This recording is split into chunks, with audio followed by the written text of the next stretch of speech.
Hello everyone, welcome.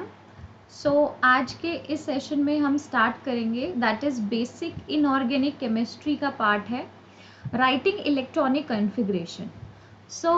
Electronic configuration जो हम लिखते हैं उसके लिए आपके कुछ प्रिंसिपल डिफाइन होते हैं that is Aufbau principle, Pauli exclusion principle, Hund's rule of maximum multiplicity, और ये आपको बहुत हेल्प करता है। तो this is very basic part, but ये आपको काफ़ी हेल्प करेगा आगे जब आप पीरियोडिक प्रॉपर्टीज़ पढ़ोगे, जब आप बेसिक इनऑर्गेनिक केमिस्ट्री के ही क्वेश्चन करोगे, आप जब ग्रुप पीरियड ये सब डिफाइन करते हो तो उसके लिए डिटरमाइन करने के लिए, ब्लॉक डिटरमाइन करने के लिए आपको इलेक्ट्रॉनिक कॉन्फ़िगरेशन प्रॉपर लिखनी आनी चाहिए, दैट इज़ N+L रूल से। तो आज का सेशन स्टार्ट करते हैं। अगर अभी तक आपने शिखा पाठशाला ऐप को डाउनलोड नहीं किया है तो आप कर सकते हो। आपको डिस्क्रिप्शन बॉक्स में मिल जाएगा लिंक, और आप टेलीग्राम का चैनल भी ज्वाइन कर सकते हो। आप इसको इंस्टॉल कर लो, वहाँ पे आपको असाइनमेंट भी दिखेंगे इसके, एंड कोर्सेज भी चल रहे हैं जिनको आप ले सकते हो। यहाँ पे हम देखेंगे that is writing electronic configuration. Writing electronic configuration.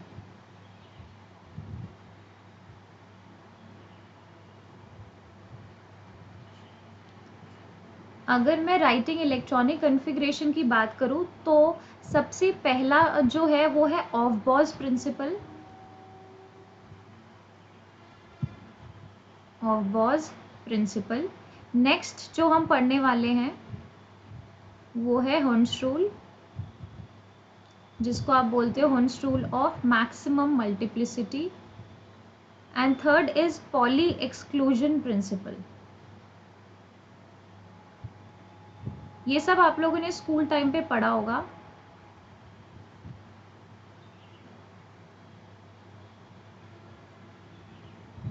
Okay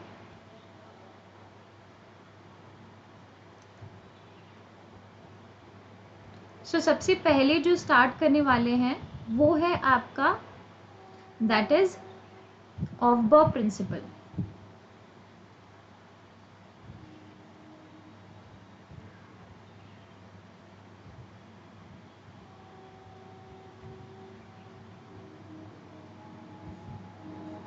अगर मैं ऑफ-बॉ प्रिंसिपल की बात करूं तो ये प्रिंसिपल आपको बोलता है that is lower energy orbitals, lower energy orbitals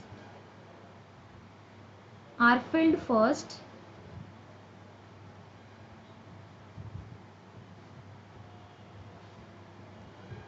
then higher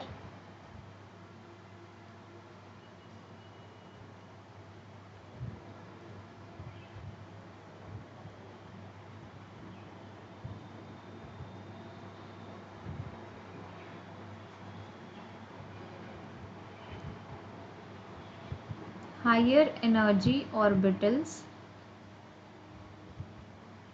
are filled। Okay हम बात करेंगे यहाँ पे लोअर एनर्जी की। आप कैसे बात करोगे? लोअर एनर्जी का मतलब क्या होगा? तो लोअर एनर्जी का मतलब होता है लोअर N+L। ठीक है, लोअर N+L जो वैल्यू होगी उसी को हम बोलेंगे यहाँ पे लोअर एनर्जी। ठीक है, ये पहले फिल्ड होगी, will be filled first.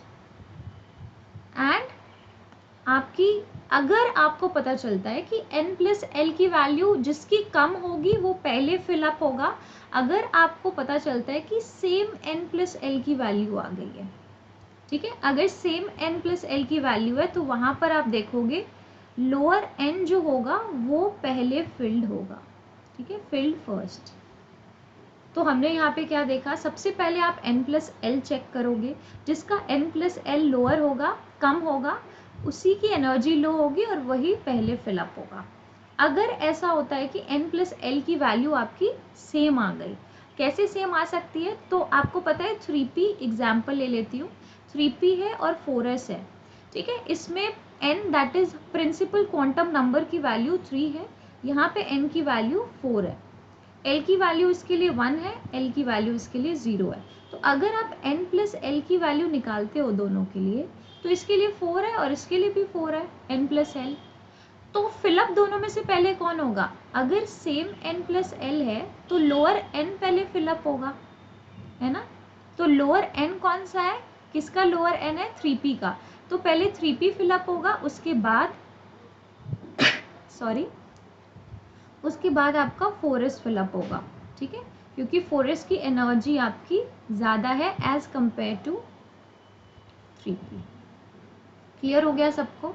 Okay, एक और एग्जांपल इसमें देख लेते हैं ऑफ-बॉ प्रिंसिपल में।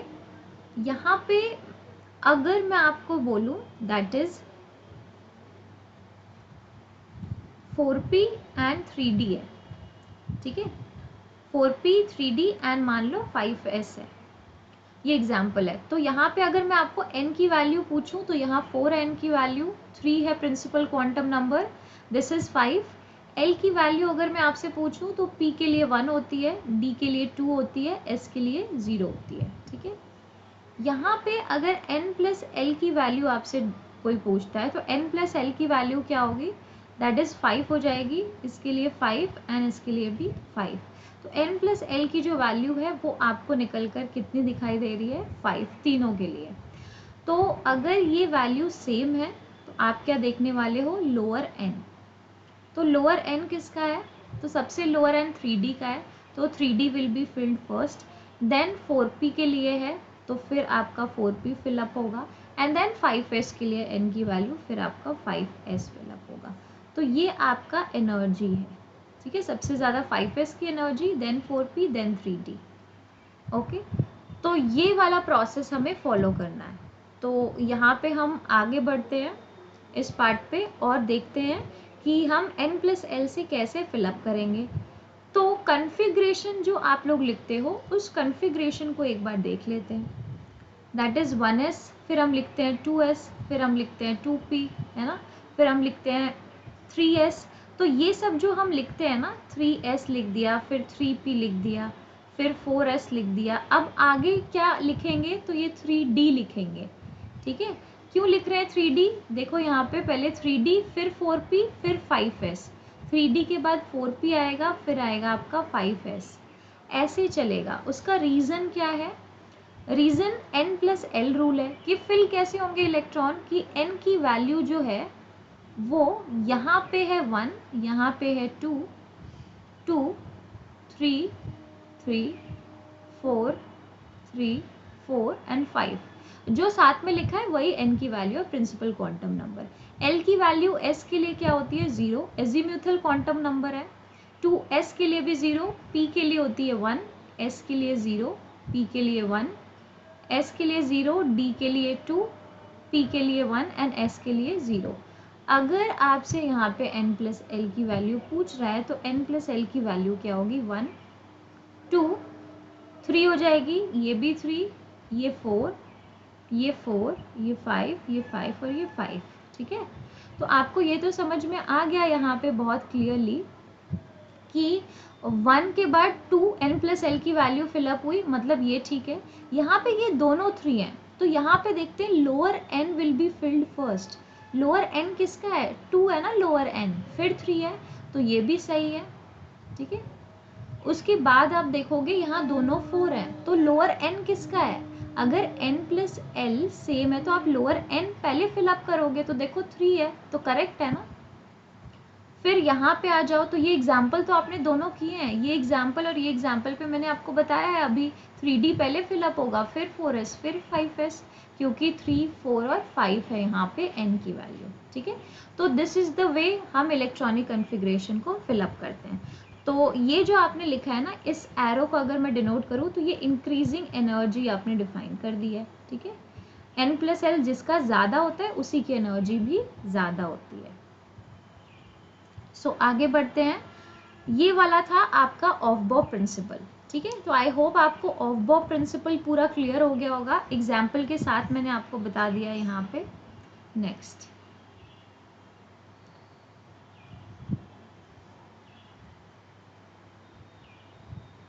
सो नेक्स्ट हम प्रोसीड करने वाले हैं horns rule of maximum multiplicity, जिसको आप हॉर्न्स रूल बोलते हो, ऑफ बो प्रिंसिपल हमने पढ़ लिया है, ठीक है। आप देख सकते हो ऑफ बो प्रिंसिपल। सो हॉर्न्स रूल देखते हैं।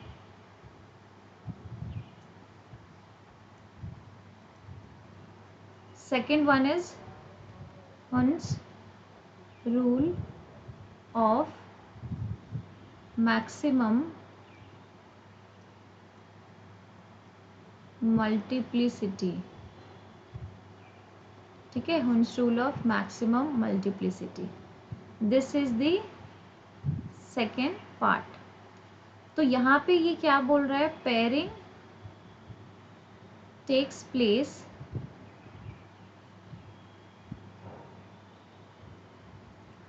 फॉर degenerate orbitals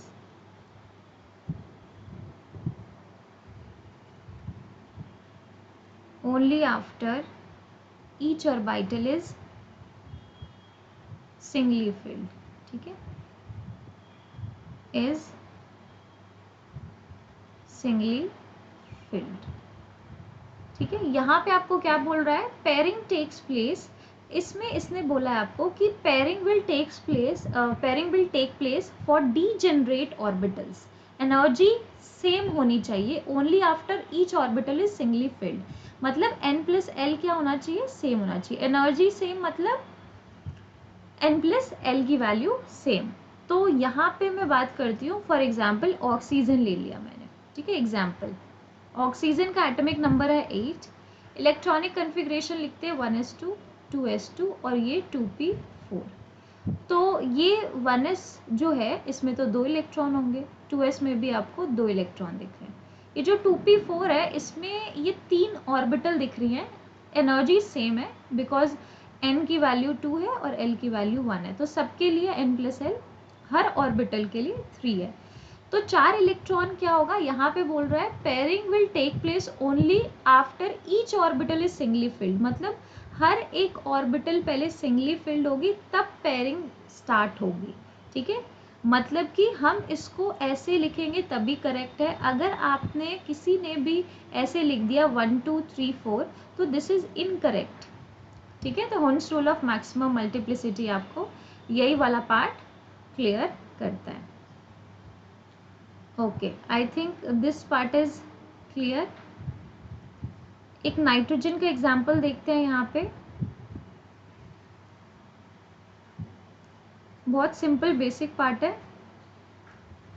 अगर मैं नाइट्रोजन की बात कर रही हूँ तो एटॉमिक नंबर नाइट्रोजन का कितना है 7, 1s2 2s2 2p3। सो आपको पता है 1s2 फिलअप हो जाएगा, 2s2 फिलअप हो जाएगा, 2p3 के लिए आपके सारे ऑर्बिटल पहले सिंगली फिल्ड होने चाहिए, this is the correct pattern to fill, ठीक है। ये वाली चीज़ आप लोगों को क्लियर होनी चाहिए। तो यस, हम इसको ऐसे फिलअप नहीं कर सकते हैं, this is the wrong part कि हमने इसको ऐसे फिलअप कर दिया, ठीक है, 2p को। तो सारे इलेक्ट्रॉन पहले सिंगली फिल्ड होंगे तब हम नेक्स्ट पेयरिंग शुरू करेंगे। सो दिस हॉर्न्स rule is a very small part, I hope this is clear to you.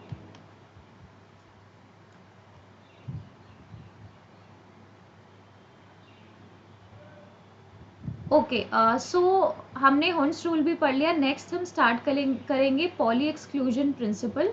Poly exclusion principal पढ़ते हैं और देखते हैं कि ये प्रिंसिपल आपको क्या बता रहा है, ठीक है, बहुत छोटा सा प्रिंसिपल है। Next is third one,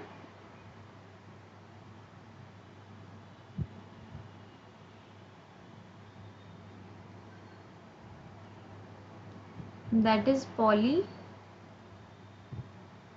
exclusion principle, ठीक है, Pauli exclusion principle। यहाँ पे इसने क्या स्टेटमेंट पास की है, that is no two electrons in an atom, no two electrons in an atom can have the same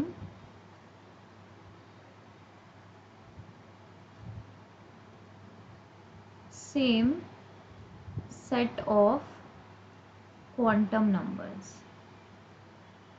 ठीक है, next, 2 electrons in an orbital will always have opposite spin, always have opposite spin। ठीक है, तो ये दो statement यहाँ पे आपको बता क्या रहा है वो देखते हैं कि कोई भी दो इलेक्ट्रॉन के पास same set of quantum number नहीं हो सकते। फॉर एग्जाम्पल अगर मैं ऑक्सीजन ले लूँ जिसका एटॉमिक नंबर आपका 8 है, तो यहाँ पे आपको पता चलेगा 1s2 2s2 and this is 2p4। ठीक है, तो दिस पार्ट एंड हुंस रूल से हमने यहाँ पे ऐसा देख लिया है, पेयरिंग हो गई। तो आपको इसने पहले स्टेटमेंट में क्या बोला कि no two electrons in an atom can have the same set of quantum number. तो यहाँ पे देखते हैं कि ये जो आपको दिखाई दे रहे हैं ना दो इलेक्ट्रॉन इस ऑर्बिटल में, दो इलेक्ट्रॉन, उनके लिए देखते हैं। तो n की वैल्यू क्या है उनके लिए 2, क्योंकि 2p में है। l की वैल्यू p के लिए क्या होती है 1 होती है, तो इन दोनों के लिए ये दोनों ही 2p में है तो सेम होगी। m की वैल्यू क्या होती है -L2 + L वैरी करती है। ठीक है, तो आपका -1 से +1 होगा। तो मैं यहाँ पे आपको बोल रही हूँ कि ये -1 है, तो इसके लिए m की वैल्यू भी सेम है, दैट इज -1, l भी सेम है, n भी सेम है।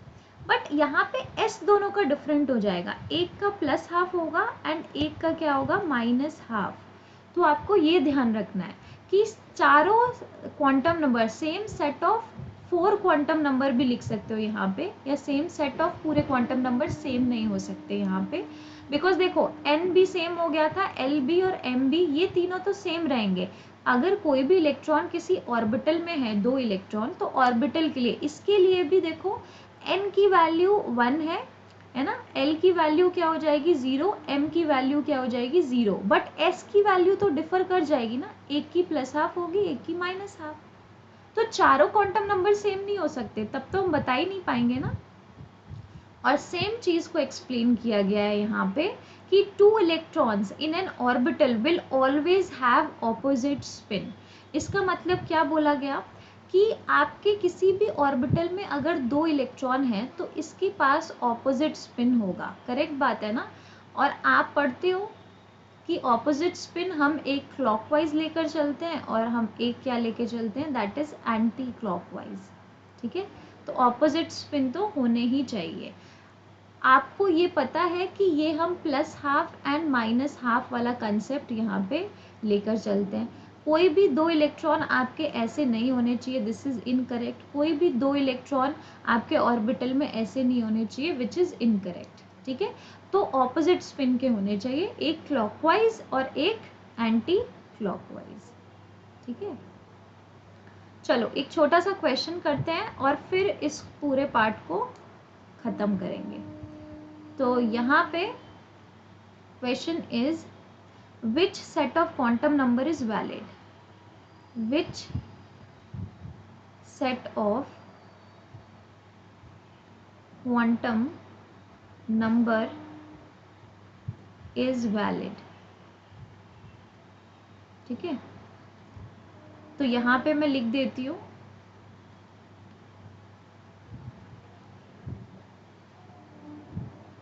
N L M S। ठीक है, तो ऑप्शन ए क्या है यहाँ पे, ऑप्शन ए इज 2 1 2 +½ ठीक है, 2 0 0 0,